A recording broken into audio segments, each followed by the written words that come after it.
Jordi Casas Bayer és un nom imprescindible de la música coral al nostre país.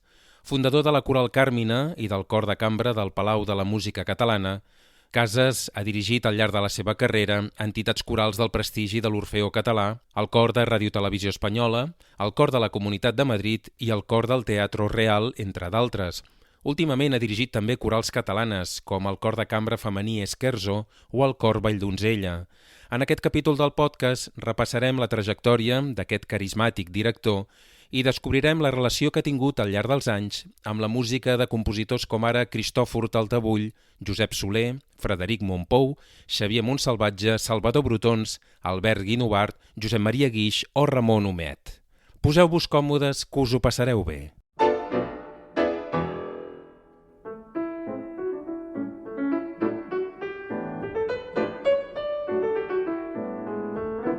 Paperets, el podcast sobre patrimoni musical de Ficta Edicions. Una descoberta de la nostra música i del nostre patrimoni. Paperets, el nostre patrimoni musical en format de podcast. Les músiques que acompanyaran aquest capítol de Paperets han estat seleccionades, com és habitual, pel nostre convidat. Si voleu saber-ne tots els detalls, trobareu les referències en les notes d'aquest capítol i també un seguit d'enllaços que complementen la conversa que tot seguit escoltareu. La pàgina web del nostre podcast és podcast.ficta.cat/paperets.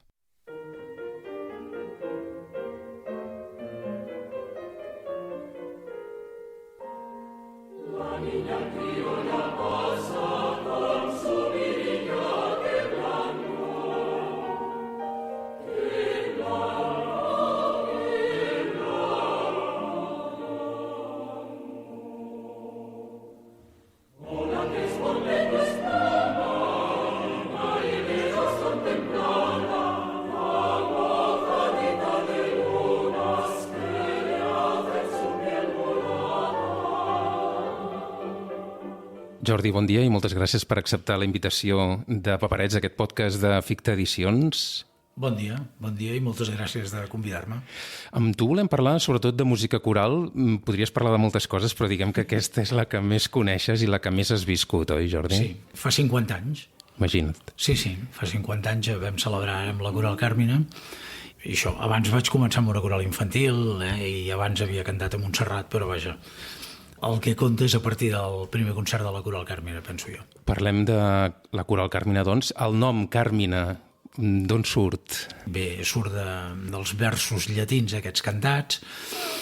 Nosaltres érem una colla de la majoria, la gran part de la gent que formàvem part del nucli de la Coral Càrmina érem universitaris o havíem estat universitaris i també doncs, amb una certa idea, eren els temps dels hippies, doncs un cert inconformisme, amb una certa ganes trencadores de les formes i tot plegat, i mira, i em semblava que el nom Càrmina definia molt bé per als Càrmina Burana medievals, no per als de l'Orf, sinó per als medievals. I ens vam posar aquest nom. Un cor que ja des dels inicis tant feia música antiga com música nova, no? Una mica éreu tot terrenys. Sí, de fet vam començar fent la música que podíem fer, que era coses molt senzilletes, perquè el cor va néixer en el si de la parròquia de Sant Ildefons i érem un grup de 20 persones, 5 per corda, i aleshores a partir d'allà doncs va ser qüestió d'anar buscant uns repertoris que fossin adients, que ens fessin créixer i anar fent, sí. I a mi, com que particularment m'agradava molt la música antiga, doncs ens vam centrar potser una miqueta més en la música del Renaixement, perquè també els elements que feia jugar en quant a tessitura, en quant a dificultat, doncs eren més senzills i donaven més joc a la nostra... Però vaja, el segon trimestre de la Coral Càrmina ja vam fer cançons de Hindemith, o sigui que el Renaixement estava una miqueta lluny també, sí. Però vau fins i tot enregistrar les ensalades de Mateu Fletxa, no? Al cap d'un temps, sí. Nosaltres vam fer el primer concert al desembre del 72 i les ensalades de Mateu Fletxa les vam enregistrar l'any 77, al cap de 4 anys i escaig. Que no es feien gaire. Em sembla que no es feien gens. Jo no les havia sentides. O sigui, jo vaig treballar sobre zero. Vaig treballar en el document aquell que hi havia a la Biblioteca de Catalunya, la restitució que havia fet o la transcripció que havia fet mossèn Higini Anglès, i a partir d'allà doncs, em vaig inventar tota la qüestió dels instruments i doblant a les veus, em vaig enamorar d'aquells textos, vaig trobar que eren molt divertits i no sé, vam fer una aventura així sonora una miqueta boja, però bé, va donar els seus resultats, sí. Has parlat ara fa un moment del text. Per tu és important que hi hagi un bon text acompanyant la música, no? És que penso que aquí aniríem als orígens de la música vocal. Hi ha un text que és el que inspira en el 99,9% els compositors a escriure, a vestir aquell text d'alguna manera amb notes, no? Per tant, jo penso que és essencial el text, respectar-lo i primer el respecten els compositors i després l'has de respectar tu doncs cantant-lo. I això condiciona la teva tria de les obres, clarament, no? Sempre és molt més atractiu cantar una obra amb un text interessant que no pas amb un text avorrit. Malgrat que tots els textos que ens han arribat considerem que són de bons poetes i per tant tots en la seva àmplia gamma són interessants, no? Estàvem parlant fa un moment del repertori antic, però al cap de poc comenceu també a estrenar nova música i música d'autors d'aquí. Sí. En el primer any que vam néixer, Montserrat feia unes trobades a l'estiu que es deien Músiques per la litúrgia i ens va encarregar l'estrena d'una obra d'un compositor francès que es deia Jean-Paul Holstein. Montserrat ho havia encarregat també a Krenec, a Peter Eben, a Montpou, havia fet Els propis del temps d'Advent, que em sembla que va estrenar el Cor Madrigal, o sigui que Montserrat generava uns festivals on es feia això i a nosaltres el primer any ja ens va fer una cosa que portava 6 instruments. No, dic mentida, 8 instruments, eren 2 trompetes, 2 trompes, 2 trombons, orgue i percussió. L'orgue el va tocar un xicot que cantava a la Coral Carmina, el Josep Benet, que després s'ha fet famós cantant de tenor a la Colombina i altres llocs, vull dir molt bé, i de solista molt bé. La percussió hi havia l'Edmond Colomer tocant la percussió, imagina't, i els 6 instrumentistes de vent eren 6 mestres de l'Orquestra Ciutat de Barcelona en aquella època. Però parlàvem d'altres estrenes i d'altres músics d'aquí, allò que expliques que vau fer obres de no sé si és una Europa Canta't, pot ser que... Sí, això va ser posterior, això va ser el primer any. Després, sempre la idea va ser, esclar, la música coral va íntimament lligada a la parla i penso que essencial és que tu sàpigues quan cantes una cançó què estàs dient i si tu pots dominar l'idioma en el que cantes, millor perquè pots assaborir perfectament els fonemes i tot el que té ja de música al propi vers.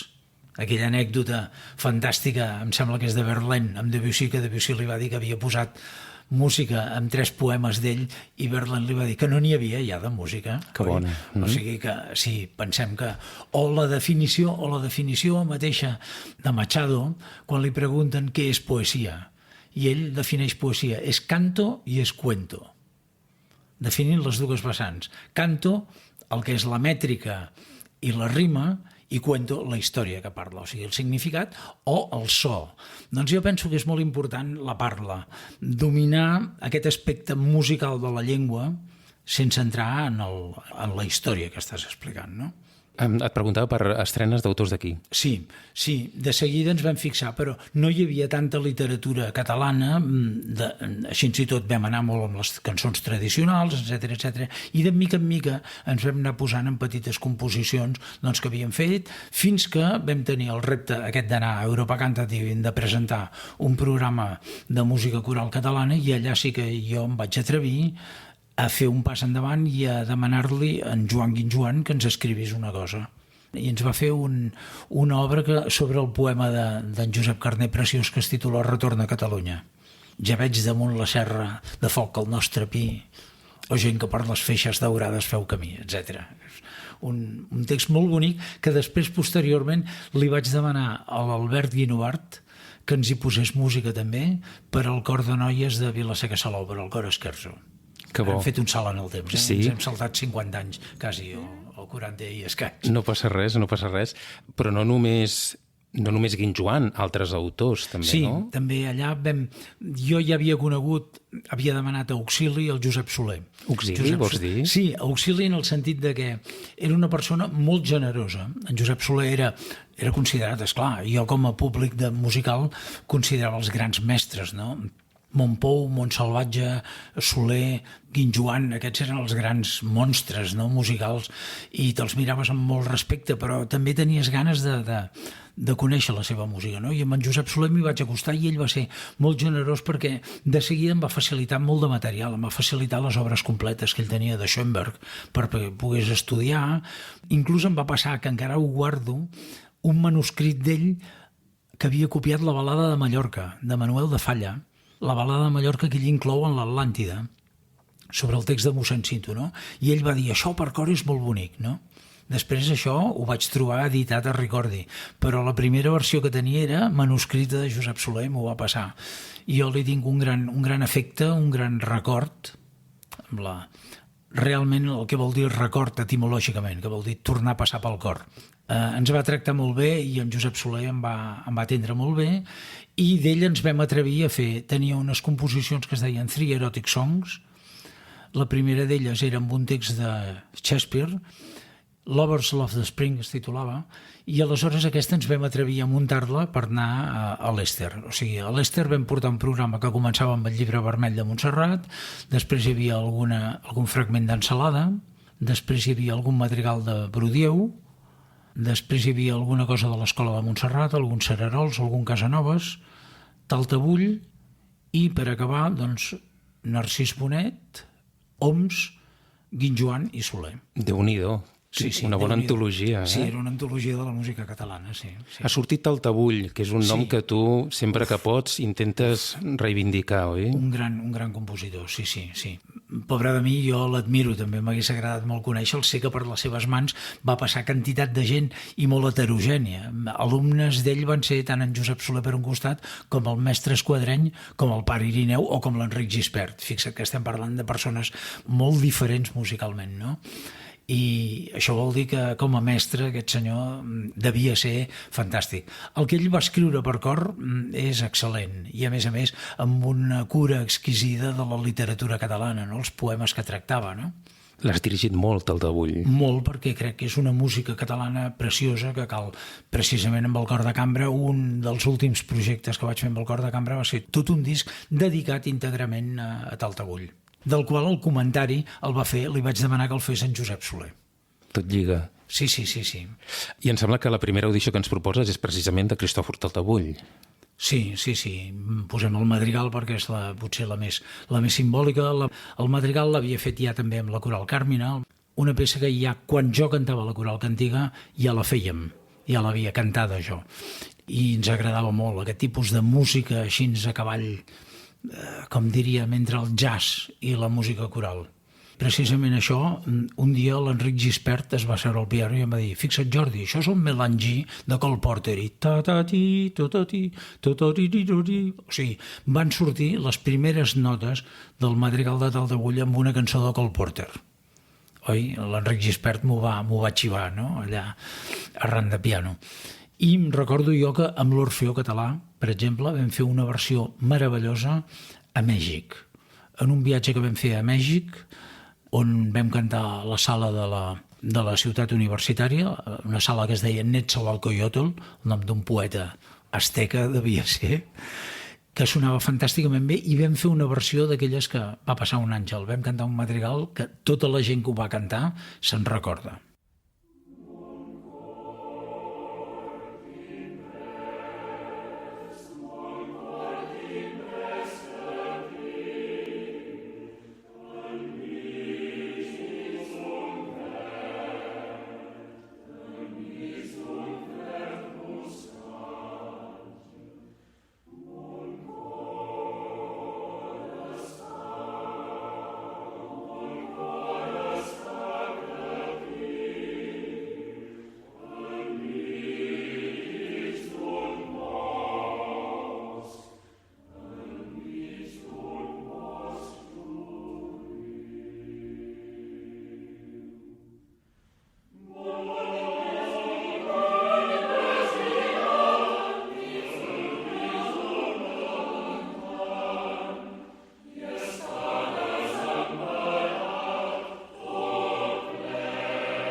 Fa un moment parlaves d'Enric Gispert.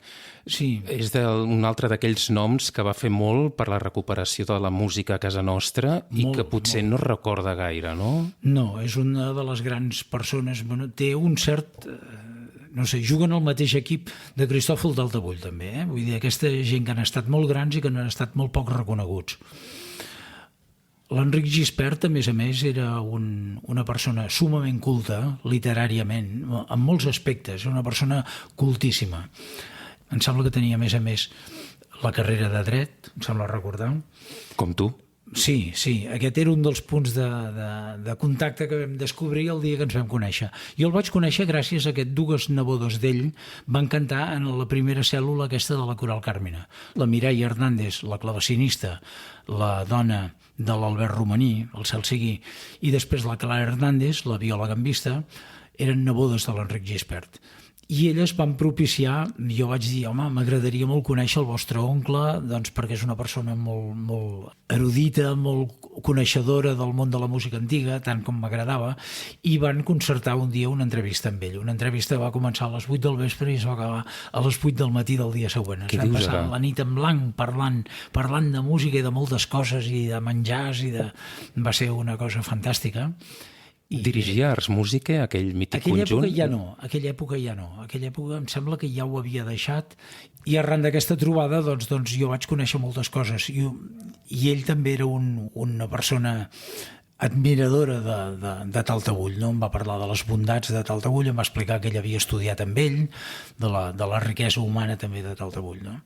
I precisament hi ha una anècdota, l'altra cançó que m'agradaria fer escoltar, el del mal que pas no puc guarir, és sobre un text de Roís de Corella, un fragment d'una poesia que es titula Balada de la Garça i de l'Esmerla. I aquest text va ser un text que va treballar precisament en classe l'Enric Gispert amb en Taltabull. I en Taltabull li va corregir l'obra, li va dir que estava molt bé i després li va demanar permís perquè aquell text li havia agradat tant si ell hi podia posar música. Que bo. Aleshores l'Enric Gispert li va dir que sí, naturalment. Que el mestre demanant permís a l'alumne. A l'alumne per utilitzar un text que l'Enric Gispert li havia portat, no? I aleshores aquest text va ser el que sentirem, la balada de la Garcia de l'Esmerla, o el del mal que pas no puc guarir, i aleshores en compensació de que li havia fet aquest favor, aquesta cançó li va dedicar a la dona de l'Enric Gispert, a la Anna Nubiola, que encara viu, actualment ella és monja a les Venetes, allà a Montserrat, i li va dedicar aquesta cançó.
Han sortit ja algunes anècdotes. Em vas ple d'anècdotes, Jordi. Vull dir que... La vida és una anècdota. Ets un home anècdotes. Sí. I sempre... I la teva memòria és prodigiosa. Bé, mira. I algun secret per retenir-ho tot? No.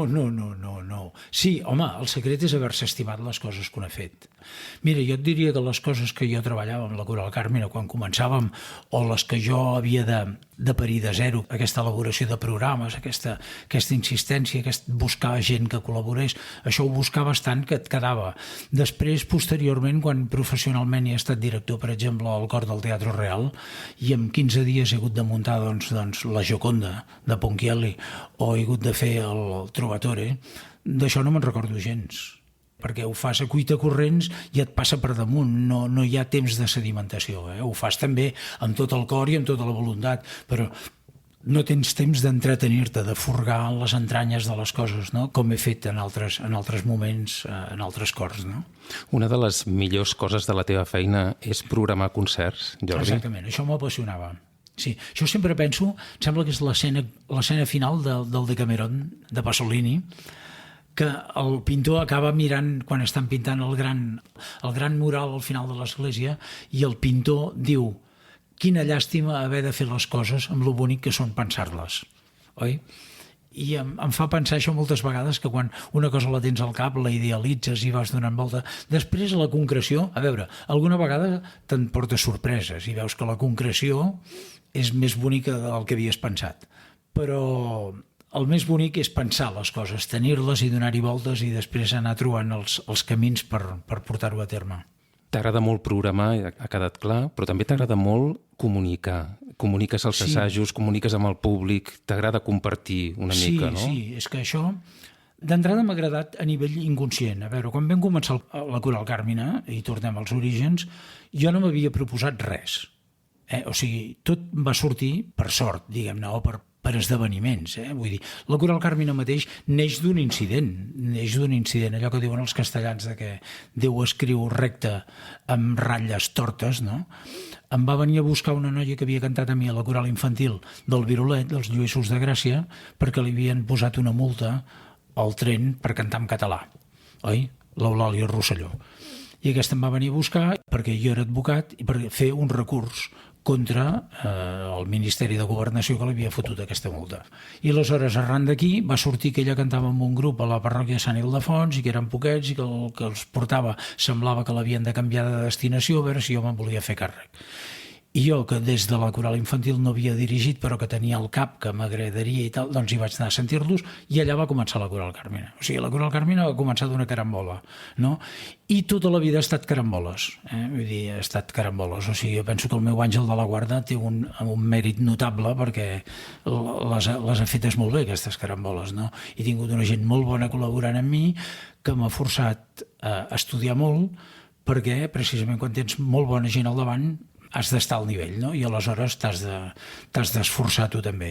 I jo penso que el gran què de la meva carrera ha estat comptar amb molt bons col·laboradors al davant. Però tornem al tema de la comunicació. Sí, a la comunicació. Sempre, el meu concepte de la direcció, i aquí anirem a la comunicació, no és tant el gest o l'exemple vocal o les explicacions teòriques, sinó el saber encomanar les teves emocions a la gent que fa música amb tu. Penso que un gran director, precisament, no sé, penso jo, potser m'equivoco, trobaríem molts teòrics de la direcció que em dirien que això estic equivocat, però per mi sempre ha estat el dir, jo penso això, m'agradaria que això fos això perquè això vol dir això. I aleshores la gent s'hi entén això. Això, aquesta manera de comunicar, ho fas amb les paraules, amb l'exemple vocal, amb el gest, naturalment, i amb l'actitud personal. I aquestes coses jo crec que són les que acaben portant a la disciplina, diguem-ne, amb un grup, a entendre bé el que tu vols d'aquella cosa, oi? I això també passa que quan fas això ho vols explicar al públic i quan amb el que tu fas cantant penses que potser no n'hi haurà prou, doncs dones algunes explicacions complementàries. Penso que la cultura es justifica en aquest lliscar contínuament. La cultura no s'estanca, la cultura viu quan es transmet. I això és el que m'ha portat a mi sempre a voler explicar les coses. Deixem de moment l'etapa de la Coral Carmina. Sí. Arribes, després del teu pas per Madrid, arribes a l'Orfeó Català i tu ets el responsable de la creació del cor de cambra del Palau de la Música Catalana. Sí. Molts anys al Palau i molta música també en allà.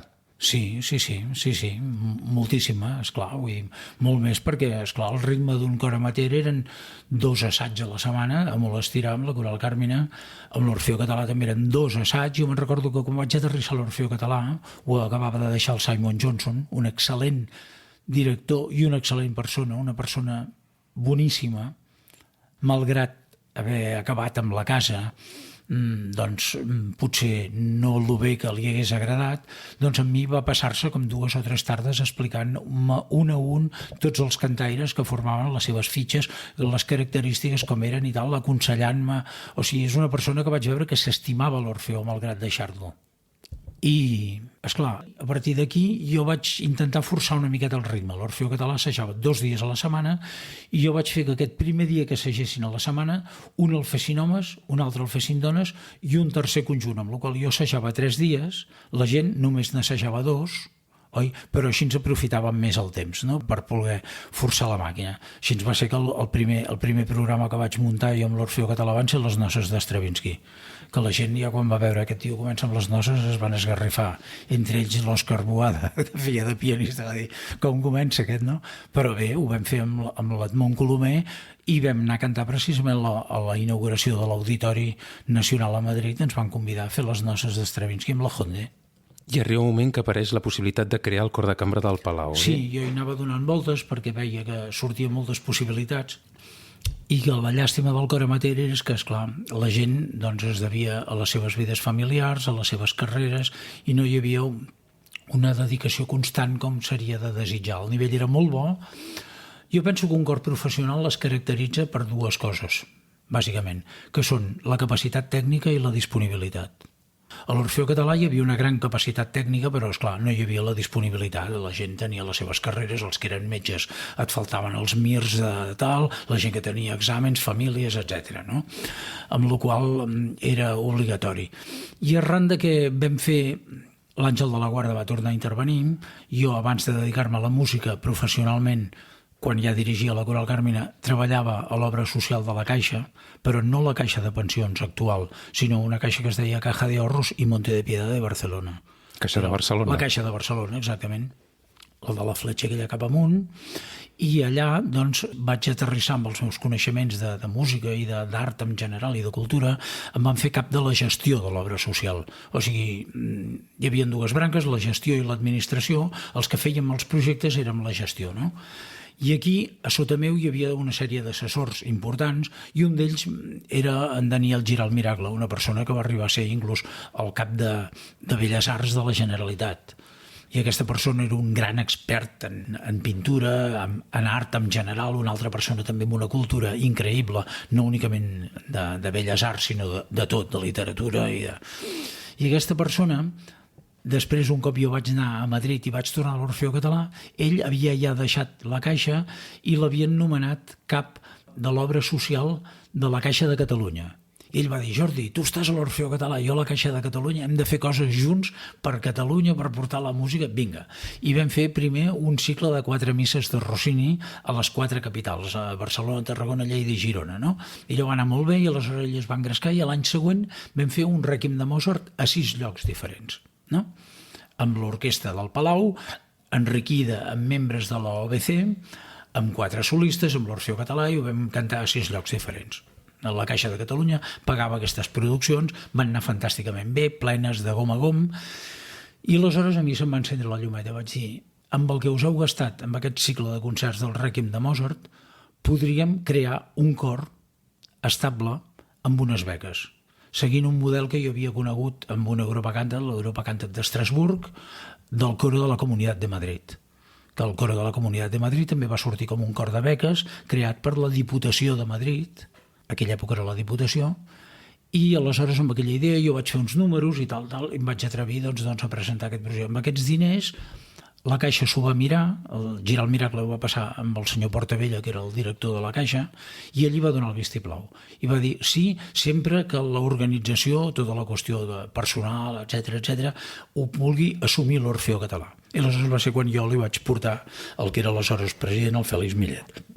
I vaig portar el projecte, però ja pastelejat, dient, mira, la Caixa ens pot donar aquests milions de pessetes perquè nosaltres creem un cor bàsicament per poder treballar cada dia. I així ens va néixer el Cor de Cambra. O sigui, va ser un caprici meu en col·laboració amb en Daniel Girar el Miracle. I el concert inaugural, el concert de presentació, també era una declaració d'intencions, oi? Exactament, sí, el concert de presentació havia de ser, doncs això, vam començar amb un motet de Bach, a doble cor, després vam fer 2 motets de Joan Pau Pujol, i acabàvem amb la primera part amb els 4 motets com que va ser un 20 de desembre, em sembla recordar, amb els 4 motets de Nadal de Poulenc.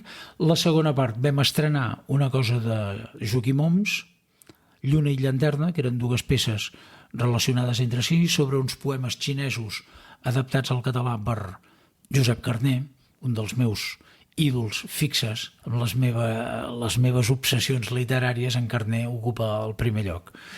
I després vam acabar amb uns valsos de Brahms per piano a 4 mans i la segona sèrie, la sèrie trista, per dir-ho així, els Neue Liebeslieder.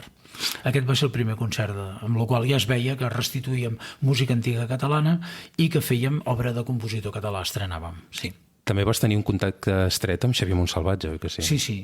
Després, posteriorment, va ser arran d'un Europa Cantat que li havien programat el Pianto della Madonna. Ell havia escrit, dintre de les 5 invocacions al crucificat, n'hi havia un sobre un text de Jacopone da Todi, el Plany de la Mare de Déu, i amb text italià, i ell en va fer una adaptació per cor i piano perquè s'estrenés en aquest festival de música que es va fer a Vitoria-Gasteiz. Finalment, aquesta obra havia d'anar amb un altre de José Ramón Encinar, que era realment molt difícil, i no hi va haver gent que s'inscrivís en aquest atelier, i no es va estrenar. Però jo vaig poder veure la partitura i em va agradar molt, i aleshores li vaig demanar permís a Montsalvatge per poder-la estrenar amb el Cor de Cambra. I sí, em va dir que sí, que encantat de la vida, que molt bé, ho vam fer i li va agradar molt. Tant és així que aleshores ell em va dir, per què no feu les altres que tinc jo? Ell havia dedicat i li havien estrenat el Canto Negro, amb un text de Nicolás Guillén, i havia escrit també el Chévere, també un text de Nicolás Guillén dintre de les 5 canciones negres, el Canto Negro i el Chévere. El Canto Negro li havia estrenat l'Orfeó Donostiarra, però el Chévere no es van atrevir. Era per mezzo soprano solista, cor, a capella, i no li van estrenar. I aleshores nosaltres vam fer les 2, el Canto Negro i el Chévere. Aleshores li va agradar tant que ell es va engrescar i ens va dedicar 2 cançons més. La Canción de Cuna para dormir al Negrito, amb el text d'Ildefonso Pérez de Valdés, i després el Punto de Habanera, que és un text de Néstor Luján, un escriptor nascut a Mataró. I també vas tenir un contacte amb Frederic Mompou. Sí, aquest va ser anterior, aquest va ser a l'època de la Coral Carmel. D'ell havíem cantat ja a Cuenca, havíem fet els improperis amb en Ros Marbà, dirigits per Ros Marbà, l'Orquestra Ciutat de Barcelona i el Ros Marbà ens van portar a Cuenca a cantar els improperis de Mompou i la primera part fèiem el De Profundis d'Òscar Esplà. Els improperis, que és un oratori, dels pocs oratoris moderns catalans, no? Exactament, només per baríton solista, amb text llatí, naturalment, i allà ho vam fer, allà a Cuenca. I arran d'això jo vaig conèixer Mompou, però no el coneixia més. La història de la vaca cega va venir a través d'en Salvador Mas. Salvador Mas en aquella època era director de l'Orfeó Català. Mompou va escriure La vaca cega com un obsequi al Joan Antoni Maragall, president aleshores de l'Orfeó Català.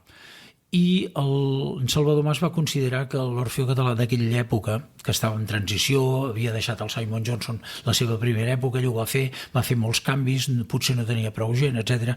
Va considerar que no ho podien estrenar i m'ho va passar a mi per estrenar. I aleshores l'estrena la vam fer en un festival que es va fer a la Caixa. Però en aquest festival de la Caixa no hi havia orgue.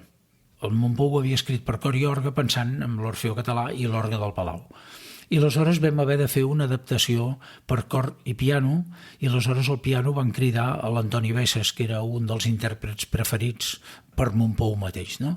I vam anar a casa a Montpou i doncs jo em vaig dedicar a cantar totes les veus de la Vaca Cega i l'Antoni Besses a tocar el piano, i ell amb el cap ja no podia parlar, havia tingut l'ictus, estava molt malalt, i ell amb el cap ens anava fent que sí o que no si li agradava el que sentia, i el Toni Besses anava rectificant perquè el que estava escrit per les veus era autèntic, allò no es canviava, no?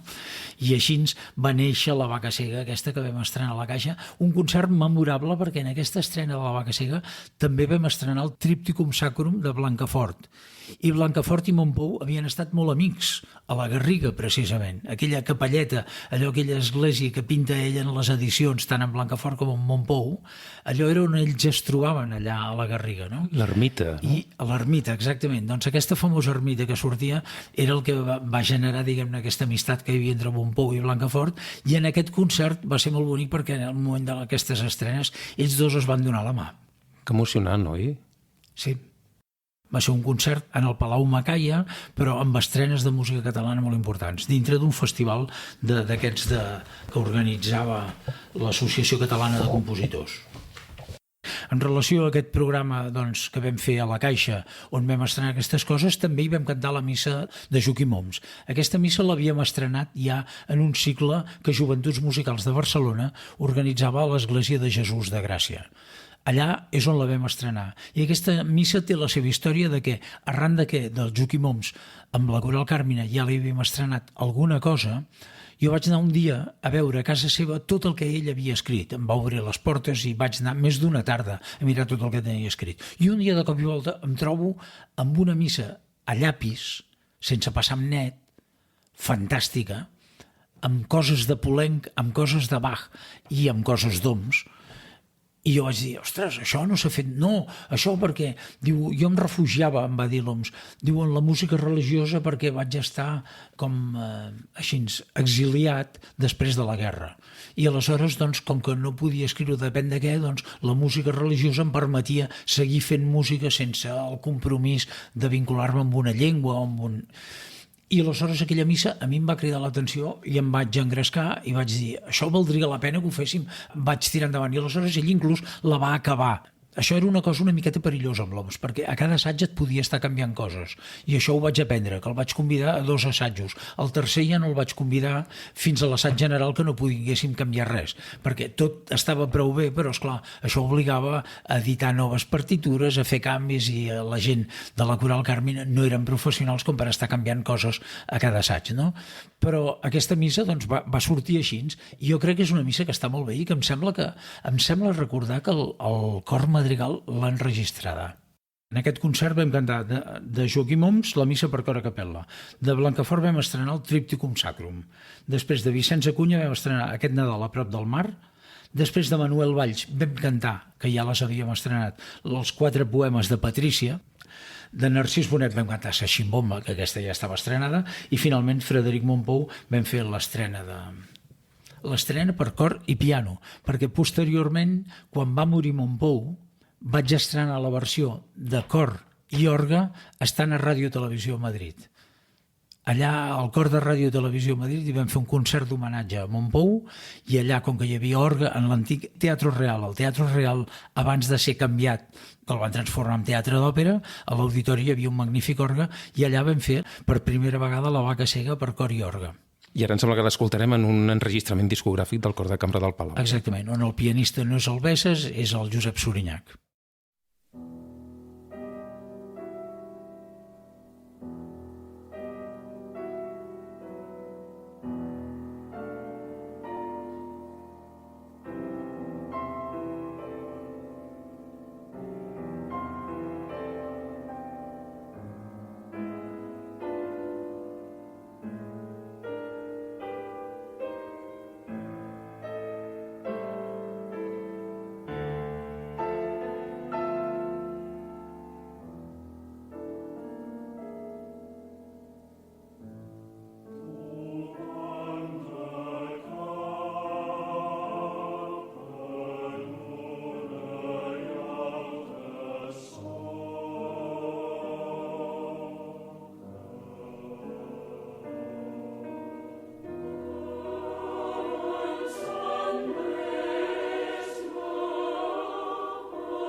Sempre has comentat que els compositors catalans i els bascos són els que millor escriuen per a cor. Perquè han tingut instruments per practicar, vull dir, les coses no passen perquè sí. Hem parlat dels dos països on hi ha més tradició coral, no? El País Basc i Catalunya, no? I aleshores, doncs, aquí no és gens estrany. Actualment ja s'està escrivint molt per cor a tota Espanya. A tota Espanya hi ha compositors molt bons, per exemple, l'Alejandro Yagüe, que va morir fins ara fa poc, ell era de Burgos, doncs una persona que escrivia molt bé per cor i tracta molt bé els textos, per exemple, de García Lorca, preciosos. O bé el José Luis Turina, que malgrat que ell es va formar musicalment a Barcelona, doncs ell és castellà, no? Per dir-ho així, és net del compositor del Joaquín Turina conegut, i d'ell, del José Luis Turina, jo al front del coro de la Comunitat de Madrid li he estrenat diverses obres, i després també d'ell vam fer una òpera aquí a Barcelona, el Don Quijote en Barcelona, que va estrenar el Josep Pons al Liceu, i el Liceu ens va venir a buscar al cor de cambra perquè féssim d'acord en aquesta producció del Liceu, en aquesta òpera. Tu, a més de dirigir diferents cors, has fet de preparador de cors. És una feina ingrata preparar cors? No et venen ganes de dir, ostres, tant de bo fos jo qui estigués enfront de l'orquestra i el cor? No creguis, no sempre. A veure, jo penso que n'he après molt perquè he tingut la sort, o em crec que n'he après molt perquè he tingut la sort de treballar amb molt bons directors al damunt, no? I que m'han ensenyat moltes coses que jo no sabia, no? Al veure com treballen ells, doncs. Aquí a Barcelona, amb la Coral Carmina, el que ens va fer col·laboradors de l'ABC va ser el Franz Poldecker. Amb el Franz Poldecker jo vaig aprendre moltes coses, no tan sols en els assaigs i en els comentaris que ell em feia, sinó després que anàvem a sopar, després d'un assaig, i les coses que m'explicava. N'aprens molt. Després amb el López Cobos, amb 4 anys al Teatre Real, Déu meu, la de coses que vaig poder amb el José Ramón Encinar a Madrid, amb molts, amb l'Antoni Ros Marvà. Aprens moltes més coses en aquesta pràctica, en el treball, coses potser més tècniques en el sentit de tocar dels problemes del dia a dia, dels problemes quotidians, que no pas en els grans teòrics de la música, no? I és important que hi hagi afinitat, que hi hagi sintonia, no? I tant. Però jo penso que aquest és el paper que tu has de fer. Mira, de la mateixa manera que tu et poses en una posició d'humilitat davant d'una partitura, de dir, respectaré el que el compositor ha volgut fer amb aquest text, i intentaré entendre-ho i respectar-ho al màxim, sense evitar, naturalment, que jo hi posaré la meva petita part de personalitat. Una miqueta són com traductors, no? El traductor no forçosament ha de ser traditore. Jo, davant d'una partitura de Schumann, vull fer el que volia fer Schumann, no el que a mi em sembla, no? I a partir d'aquí, doncs, quan ho agafa un director, la capa de submissió, per dir-ho així, d'humilitat és doble. És entendre el que vol aquell compositor i després com ho interpreta aquell senyor, que és el que mana, no? I a partir d'allà aprens inclús moltes visions d'aquest compositor que potser a mi tot sol no se m'haguessin ocorregut. O sigui, no m'ha costat gens. Moltes vegades, si veus una persona que és inepta o que no ho ha estudiat, alguna vegada m'he trobat que la persona que ha agafat l'obra després l'ha estudiada amb menys profunditat que jo, i això dol. Però, per respecte al grup i per respecte a l'ofici, no es pot manifestar mai. Inclús, de vegades, amb amics que canten amb mi, doncs em deien, és que tu ets millor preparador que director. Realment, quan tu, director, tens tota la responsabilitat, però al mateix temps assumeixes tot el risc. I en canvi, quan tu has preparat, prepares bé la teva part i després dius, hòstia, ja s'espavilarà amb aquestes amalgames, entens? Mira, només per dir-te una cosa, a Valladolid, saltem i anem a un altre lloc. Quan jo vaig deixar Ràdio i Televisió, la segona vegada, el 2013, em vaig quedar sense lloc fixe de treball, no? I aleshores, el gerent de l'Orquestra de Castilla y León em va cridar i em va dir si volia ser músico en residència. Vaig dir, a veure, què significa això? Diu que quan hi hagin coses corals et cridarem a tu perquè vinguis i ho preparis i juntis els cors. I molt bé. I ho vaig agafar i encara duro. O sigui, portem 10 anys col·laborant allà amb l'Orquestra de Castilla y León preparant les coses que fan corals amb els cors d'allà. Vam tenir l'oportunitat de fer la creació de Haydn amb el Leopold Hager, un dels grans mestres. Doncs un dels millors elogis que m'han fet en ma vida, que és que acabat el concert el director aquest em va dir, Jordi, no han cantat bé, han cantat com jo volia. Millor no et poden dir res, no? És la millor crítica, Fa un moment parlaves de la relació amb els grans mestres, les grans batutes, que et fan millor director. El contacte amb la gent que escriu música, en aquest cas els compositors, què t'aporta tu com a director? Jo he xuclat d'ells. Jo gràcies a ells he fet bona música, perquè el mèrit el tenen els compositors. A veure, la música la fem els que fem música, no? Els que ho traduïm. Però, esclar, quan tens una bona pista, quan tens un bon argument, quan tens una bona novel·la, no? Aleshores, doncs, no costa res posar-la en relleu, no? Recitar-la. Això és el que m'ha fet. I últimament diria que una de les experiències més gratificants per mi ha estat el contacte amb l'Albert Guinovart. L'Albert Guinovart ha estat una persona amb qui, amb el cor de cambra, ja li vaig fer encàrrecs, però també amb el cor aquest de noies de Vila-seca Salou, que he dirigit puntualment jo diverses vegades com a director convidat, doncs li vam encarregar, inclús vam arribar a fer tot un programa amb obres d'ell, i és fantàstic. També una altra vegada vaig incidir, li vaig dir, Albert, jo et recomanaré els poemes. Vaig triar poemes de Josep Carner, com no, i ell va fer un cicle de 3 cançons precioses, després va afegir El retorn a Catalunya, més una missa que ell ja tenia, que li havia estrenat el Cor Vivaldi amb l'Òscar Boada, i bé, el contacte amb l'Albert Guinovart ha estat meravellós també. És una persona que sobreïx música i escriu música i sense adonar-se'n fa música catalana, li sona català, com en Brotons. Jo no voldria deixar de parlar de la primera obra que al Cor de Cambra vam començar una línia d'encàrrecs a compositors amb un cicle coral que fèiem al Palau en el meu temps, que es deia Cambra Coral. I el primer compositor a qui vaig anar a picar la porta va ser el Salvador Brotons. I jo també li vaig suggerir, doncs, Carner. I ell va triar una obra que va titular Les 4 estacions, precisament de les estacions d'ell, i va fer una peça de cada una de les estacions. Aigües de la primavera, l'Incúria d'agost, el Branca rompuda pel vent espectral, etc.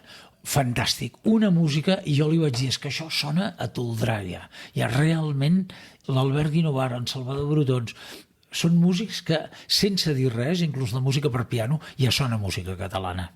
No cal que hi hagi un text a sota.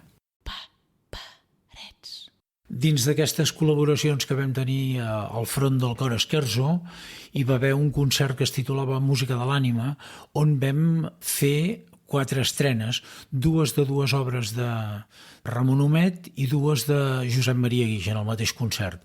Va ser molt, molt emocionant perquè va ser un treball directe amb els mateixos compositors en els assaigs i vam poder treballar colze a colze amb ells. 2 peces d'una gran sensibilitat espiritual del Ramon Humet amb uns textos d'un exmonjo de Montserrat, que ara no recordo el nom. Vaja, que ens van portar una gran feina, però una feina molt gratificant. El resultat sonor era realment notable. I després les peces de Guix, d'un caràcter molt diferent, una Versa Stil Luctum, la famosa antífona de l'Officium Defunctorum, i l'altra una que va escriure sobre un text llatí anònim que es titula Pax. Pax, el millor regal per als homes és la pau.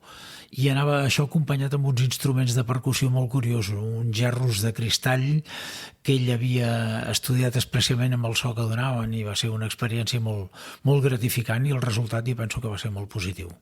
Amb el Cor de Cambra, més, havíeu estrenat altres músiques, per exemple, de Margós o Casablanques. Vull dir que la feina que vau fer o que has fet al llarg dels anys amb els diferents cors que has dirigit sempre has tingut present sempre. Estrenar música que en el fons serà el nostre patrimoni futur, no? Exactament, amb aquesta idea es feia. De fet, en el Cor de Cambra teníem la voluntat de que el que nosaltres poguéssim estrenar allò fos després editat i cantat per altres cors, perquè això és l'ideal, que una peça no s'estreni només i prou, sinó que es pugui fer diverses vegades. I precisament, així com ja t'he comentat, doncs les estrenes que vam fer de Salvador Brotons i després l'encàrrec de les poesies de Maragall al Guinovart, posteriorment vam fer uns encàrrecs arran d'un concert que vam fer per veus i clarinet al Albert Amargós, unes peces sobre poemes del bestiari de Josep Carner. I van ser 3 o 4 peces escrites per veu i clarinet, precisament. I després, l'últim encàrrec estant jo al front del cor de cambra va ser el Benet Casablancas, exactament, sobre un text que ell va escollir, una poesia de Josep Vicenç Foix, que es titula Jo tem la nit. Aquest va ser amb acompanyament de piano i va ser estrenat en un concert que vam fer precisament d'homenatge a Xavier Montsalvatge. Quan li parles a algú de Jordi Casas, sempre destaca la seva capacitat per engrescar-se i per engrescar els altres. Tu ets conscient d'això, no, Jordi? Jo m'engresco sense adonar-me'n, no té mèrit això. És una cosa que l'he d'agrair doncs, a qui m'ho va donar, no? Això és el que et dona vida, no? Sí. No sé, passa a tot arreu perquè la gent de Valladolid està entusiasmada. Sí, això no té mèrit, no té mèrit. El té mèrit és mossegar-se la llengua quan les coses no van bé, vull dir, no perdre mai els papers. Amb cors professionals hi ha un gran respecte perquè la gent té el seu nivell i entens que aquella gent que ha fet de la seva vocació, la seva vida, no ho volen fer malament expressament. Quan ho fan malament és perquè o no poden més, o estan cansats, o potser ja no m'hi he explicat bé, no? I en els amateurs encara és molt més evident això. Quan una gent vol dedicar part del seu temps lliure, del seu entusiasme, per passar un temps cantant a les teves ordres, etc., mereix un gran respecte i una gran educació. Per tant, jo penso que no. Em sembla recordar que no he perdut mai els papers amb la gent que canta amb mi. I l'humor és important també, no? Home, i tant, sí. Home, l'humor és la manera que pots passar alguna crítica d'una manera elegant. D'una manera elegant. La ironia és el que m'ha servit de vegades per renyar la gent. Bé, només ens queda una audició per escoltar, que és aquest Món salvatge que hem comentat abans. Sí, la canció de cuna para dormir el negrito, de Ildefonso Pérez de Valdés, el text de Montsalvatge, una de les 5 canciones negres. És molt interessant perquè quan vam interpretar la canció de cuna para dormir un negrito, el mateix Montsalvatge em va dir, Jordi, diu, de les versions que s'han fet amb orquestra, amb piano, diu, la per cor és la versió més exacta amb una cançó de bressol. Ell estava molt content del resultat sonor en abstracte de la versió per cor i piano d'aquesta canció de cuna. Diu, és la que queda més amb l'aire de cançó de bressol. Doncs de seguida l'escoltem. Jordi Casas Bayer, moltíssimes gràcies per dedicar-nos tota aquesta estona i fins aviat. Gràcies a vosaltres.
Fins aquí Paperets, el podcast sobre patrimoni musical de Ficta Edicions.